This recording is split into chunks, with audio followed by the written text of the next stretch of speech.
তারা walk out করে চলে আসে। ওয়াক আউট করে বেরিয়ে কোথায় যায় জানেন? ওই মদকারীদের কাছে যায়, যে তাদেরকে পরামর্শ দেয়, তাদেরকে ওখানে থাকার যত ফ্যাসিলিটি আছে তাদেরকে বহন করে। সংসদ অধিবেশনে হাত বুলিয়েছে, শরীয়তে হাত বুলিয়েছে। আর এক দল আমাদেরকে অপমান করেছে। আমরা জুলাই যোদ্ধা হওয়ার জন্য রাজপথে জীবন হারাইনি, রাজপথে অঙ্গ হারাইনি। আমার শহীদ যোদ্ধারা, আমাদের শহীদ পরিবাররা তাদের সন্তান হারায়নি, মা হারায়নি, পিতা হারায়নি। আপনি একবার ভেবে দেখুন, আপনার সন্তান হারিয়েছে, আপনার আপনজন হারিয়েছে, আপনি এখানে রাজপথে কেন দাঁড়াবেন? সকাল থেকে কেন দাঁড়াবেন? কেন দাঁড়িয়েছি জানেন? আমরা জানি তারা মব তৈরি করতে করতে সংসদে আসবে। এই সংসদ আমাদের গণতন্ত্রের জায়গা, এই সংসদ একটি পবিত্র জায়গা। আমাদের ভাগ্য নিয়ন্ত্রণ করা হয় এখানে। ভাগ্যে নিয়ন্ত্রণ করার জন্য, এই বাংলাদেশকে উন্নয়ন করার জন্য কথা বলা হয়। আমরা ভোট দিয়েছি সরকারকে, আমার একটি ভোটের মূল্য আছে, তাদের কাছে মূল্য না থাকতে পারে। আমাদের বাংলাদেশের মেজরিটি পার্সনের ভোটের মূল্য রয়েছে। আমরা ভোট দিয়ে সরকারকে ক্ষমতায় পাঠিয়েছি, আমরা সেখানে শুনবো, কথা শুনবো, কিন্তু তারা ওয়াক আউট করে চলে আসে। ওয়াক আউট করে বেরিয়ে কোথায় যায় জানেন?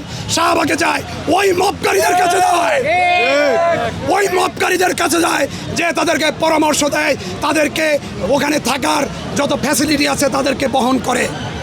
আপনারা কি একবার ভেবেছেন যে শহীদ পরিবারের বাচ্চাটি নেই, যে শহীদ পরিবারের সন্তানটি নেই?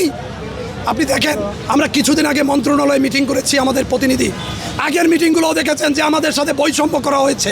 এখানে অনেক কথা বলা হয়েছে যে ভাই দেখেন আমার শরীরে গুলি, আমি জুলাই যোদ্ধা হওয়ার জন্য ডকুমেন্টস নিয়ে গিয়েছি, কিন্তু যখন শুনেছে তাদের মতের আদর্শে নয়, তখন তারা তাদেরকে বাদ দিয়েছে। আমি অল্প সময় আপনাদের অনেক ব্যাখ্যা দেওয়ার চেষ্টা করছি, কিন্তু আমার কথা হচ্ছে সবার হয়ে আমি যখন এই দুঃখ কষ্টগুলো 18 মাস ধরে দেখছি, আমি যখন আপনারা জানেন শাহবাগে অবরোধ করেছি আমার জুলাই যোদ্ধা শহীদ পরিবারের ভাতার বিষয়ে, তখন এনসিপি এবং জামাতের কিছু সমর্থক তারা আমাদেরকে ওখান থেকে মেরে উঠিয়ে দেওয়ার চেষ্টা করেছে।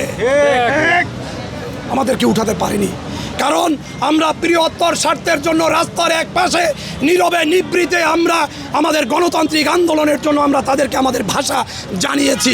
আমরা জনগণের দুর্ভোগ সৃষ্টি করিনি। আজকে আমাদের ভাতা হয়েছে, আমার শহীদ পরিবারদের পুনর্বাসনের ব্যবস্থা করা হচ্ছে। কালকেও একটি অধ্যাদেশ পাস করা হয়েছে শহীদ পরিবারদের যে কোনো কথা বাস্তবায়ন করার জন্য। বর্তমান সরকার দেখছি আমাদের অনেক আগ্রহ, তার অনেক আগ্রহ। শহীদ পরিবার এবং আহতদেরকে সংসদ অধিবেশনে হাত বুলিয়েছে, শরীয়তে হাত বুলিয়েছে। আর এক দল আমাদেরকে অপমান করেছে। এটা আমাদের জাতির জন্য লজ্জা। আমাদেরকে একটি দল কত বড় ওন করে, তারা আমাদেরকে অপমান করেছে। আর একটি সরকারকে আমরা ক্ষমতায় পাঠিয়েছি, তারা আমাদেরকে হাত বুলিয়েছে, দোয়া দিয়েছে।